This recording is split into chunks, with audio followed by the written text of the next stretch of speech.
Let's begin with the state of football in Nigeria. Do you like where we are at the moment?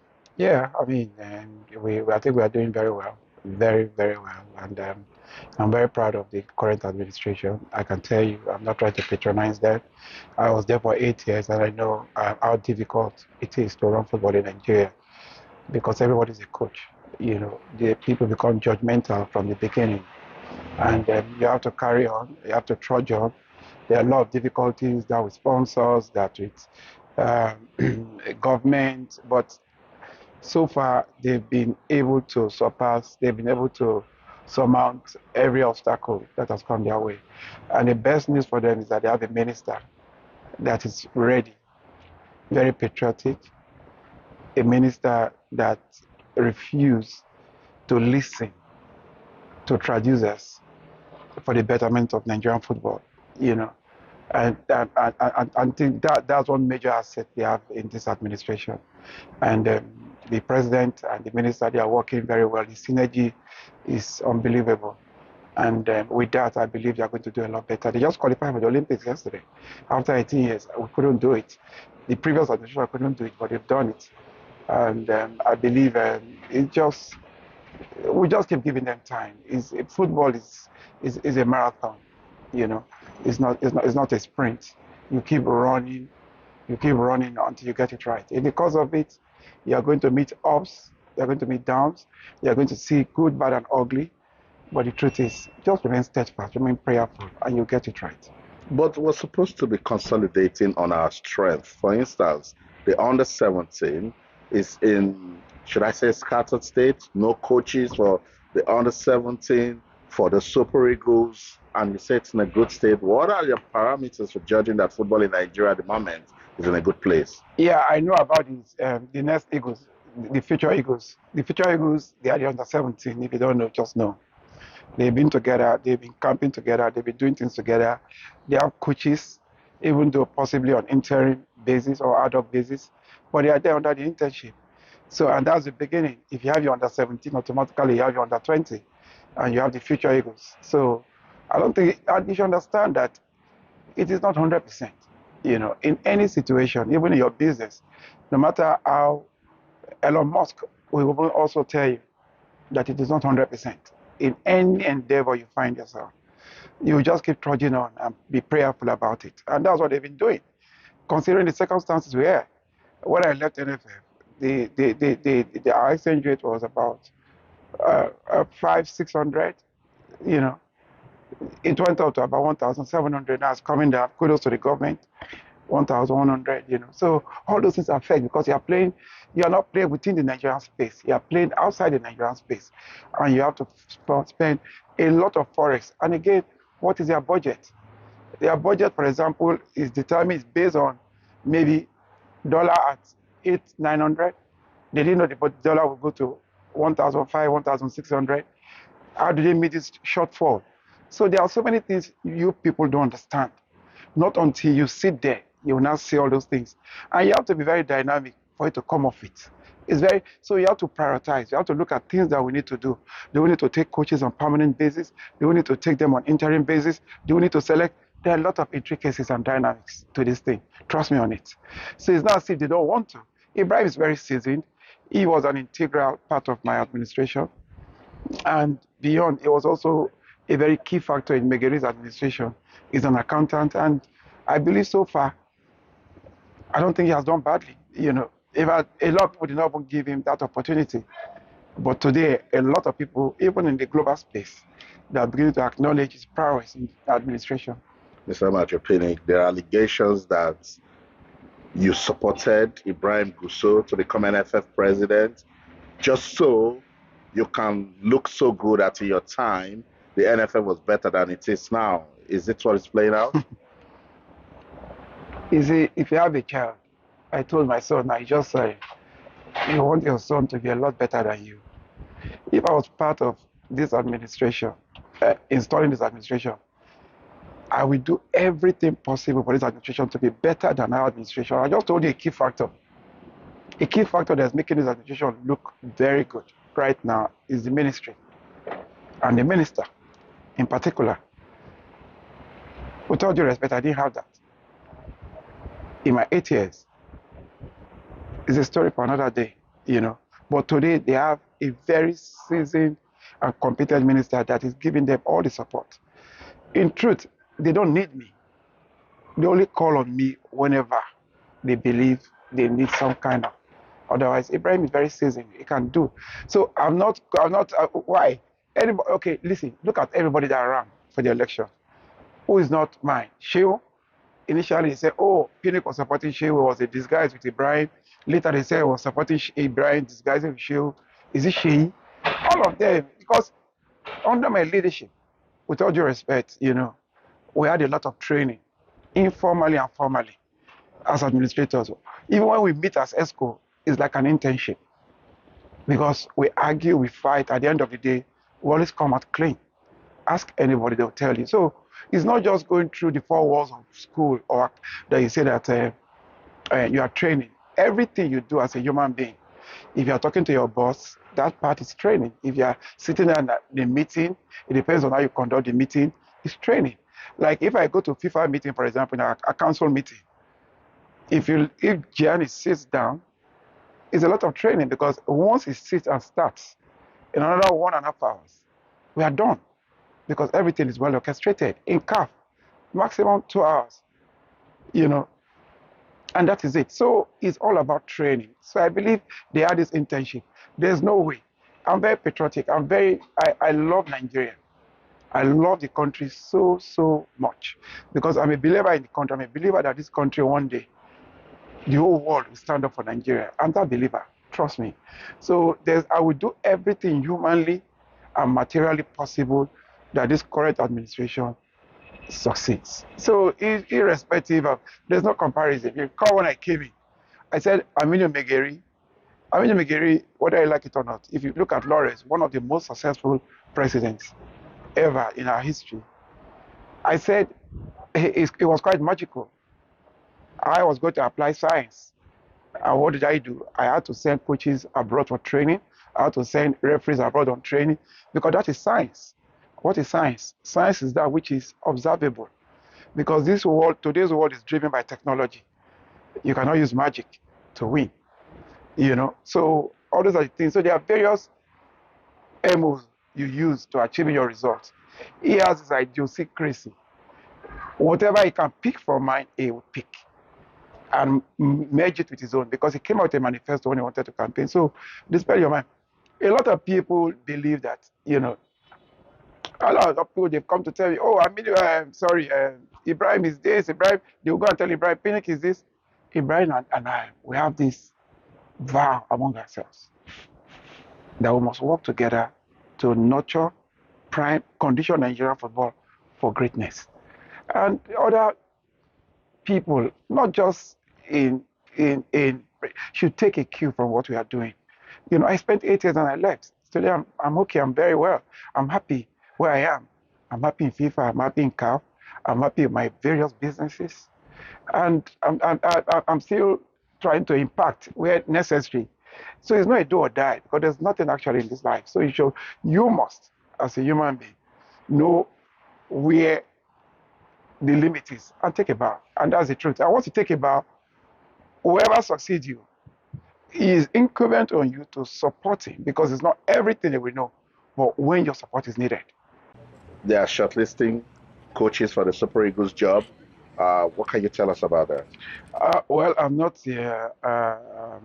I'm not. I'm not an authority in this because I don't know. But what I know is that some coaches were shortlisted, some applied, and somebody asked me a question. You know, if you were to subscribe to a local coach, and I corrected him right away that I don't believe in the word local.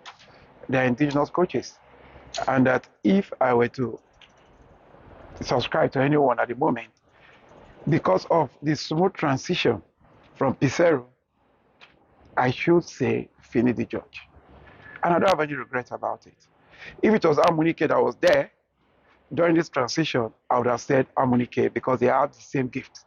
They played the same level. They won the same tournament, you know.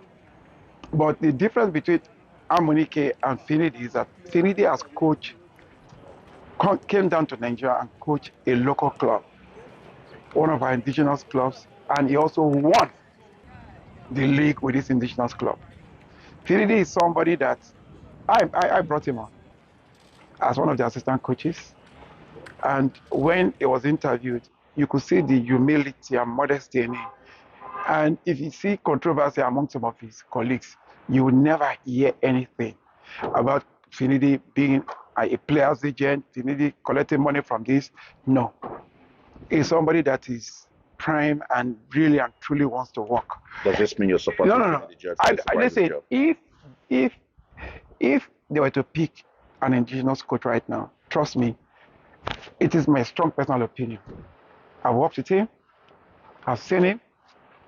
I believe I would definitely go for him. And what do we need to do? Is just basically to build capacity around him. Capacity, occasion, or spice by technology. We need to be driven by technology. What do I mean driven by technology? Today's football is, you have your backroom staffing. Backroom staff, what's backroom staffing? You have your match reader. There's match reader for attack. There's match reader for set pieces, for defense, for midfield. All this is driven by technology. You also have the experts in goalkeepers training. You have the physical trainer, and inside physical training, you have departments. So it's not just, it's a gamut, the whole gamut of structure that you need to succeed. It's not just a coach. The coach is just like a prime interparent, just first among equals. He just controls, he just comes to 1, 2, 3. But meanwhile, the guy, so like I also said, like I said in that interview, that he can also benefit. If you say you pick Finidi, Finidi can be given the opportunity to look for one of his assistants or two. Finidi can have a foreign technical advice assistant. You know, he played in Ajax, and at a point, he was one of the best wingers in the world. He played in Real Betis. Ajax, Holland, Dutch is a developmental football country. He can go there and pick a very hard worker. Somebody that you don't know, you just pay 5K a month or 10K, 10,000 USD a month. He will give you the best. He can also combine the role of maybe a goalkeeper's trainer or maybe a physical trainer and a technical expert. Get somebody, and that guy will be behind the scene working for him. And that is it. So Finidi will, if you look at what they do in Senegal, if you look at what they also in Ghana, it's practically the same thing. So if you're talking about the element of luck in football, which is a key factor, like what happened in Cote d'Ivoire. Like I said, if they are shortlisted 1,000 coaches, they would have shortlisted FA. So you can see that there's another element of luck. So it's the same thing. So Finidi just needs prayers from Nigerians, build capacity around him, driven by technology, and have the appropriate and the appropriate manpower in terms of backroom staffing. Trust me, it will be a success that's beyond our imagination. Awesome. Let's talk about the Confederation of African Football and executive member. Why don't you have a date for the Women's Africa Cup of Nations? I cannot speak on that.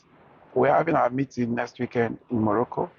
After that, I can be authoritative. But for now, I don't think I have the locus to speak on that. Okay, give me a background. Why did we get into this situation? Because we never have this sort of problem with the men. I cannot give you a background because of issues. In CAF, there's a modicum of philosophy that has to do with privacy in terms of issues like this. It's quite sensitive until we discuss it, and the appropriate authorities in CAF should come out to speak on it. Unless they say, Pinnick, you can go and speak on it. I cannot, with all due respect. The women's football is a major priority for CAF. We introduced the Champions League for women, and we have started it, and we are not slowing down. So you cannot say that, no. CAF is very, very interested and excited about the women's game. Maybe just some lapses, but we believe it's going to be done. After our meeting next week on the 19th in Morocco, I'm sure we'll be done and dusted. Are you confident we'll have the Women's African Cup of Nations this year? I play the fit. Okay, let's talk about the Africa Cup of Nations in Cote d'Ivoire. What sort of tournament was it for you? It was an exceptional tournament. It was, the whole world in unison have agreed that that's one of the best tournaments ever, globally, not just narrowly confined to Africa. Let's go to FIFA now. The last time I spoke to you, I said word on the street is that the Confederation of African Football is a puppet to FIFA. Is CAF still a puppet to FIFA? CAF has never been a puppet to FIFA. CAF is a worthy partner of FIFA. Very worthy partner. And people just try to throw tantrums, believing they want to knock heads together. It's not possible. Gianni and Patrice, they are like twins. Myself and Patrice were like twins. Myself and Gianni were like twins. We love ourselves in the ESCO, both in FIFA and CAF. And CAF, FIFA superintends CAF. So there's a beautiful synergy. Nobody wants to fight. Nobody wants to do anything because it's incumbent on us to work with CAF, with FIFA. And some of us, like the experienced ones, those of us in the CAF, FIFA ESCO, FIFA Council, and also automatic members of CAF ESCO, we interface every day. So there's nothing. So there's never, how do you define puppet? No, tell me. How do you define what mean? Are we going to say want to hold it? FIFA says don't hold it. Are you going to say we're going to do this? No. That Infantino dictates the pace of football in Africa. Gianni does not. You don't know Gianni. Gianni loves Africa. He loves the AFC. He loves the European. Gianni is an institution beyond football. Gianni is an institution beyond football. If you know how ingenious, how dynamic he creates things, he does things, you'll marvel. I am telling you the truth. So there's nothing, there's just a beautiful synergy that a lot of people are not comfortable with. So what they try to do is to misconstrue it and try to throw tantrums in order to put heads together, but it will never. Patrice, if you look at him, is a success story of his own. The first black billionaire in 2008 from the continent of Africa. If you know what he puts into African football, if you know how much he has saved African football, if you know his image, what his image has done for African football, you'll marvel. Is that magnet that attracts a lot of respect, a lot of sponsors, everything to CAF. People now look at CAF with so much belief.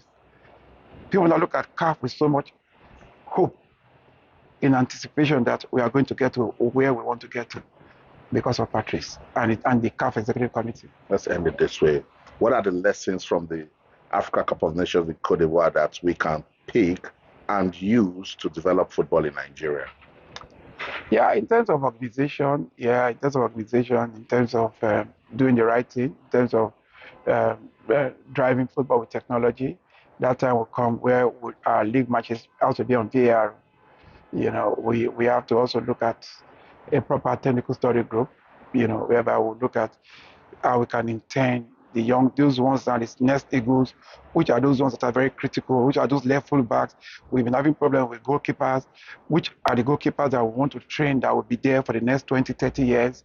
We have the technical study group. They have to be more proactive.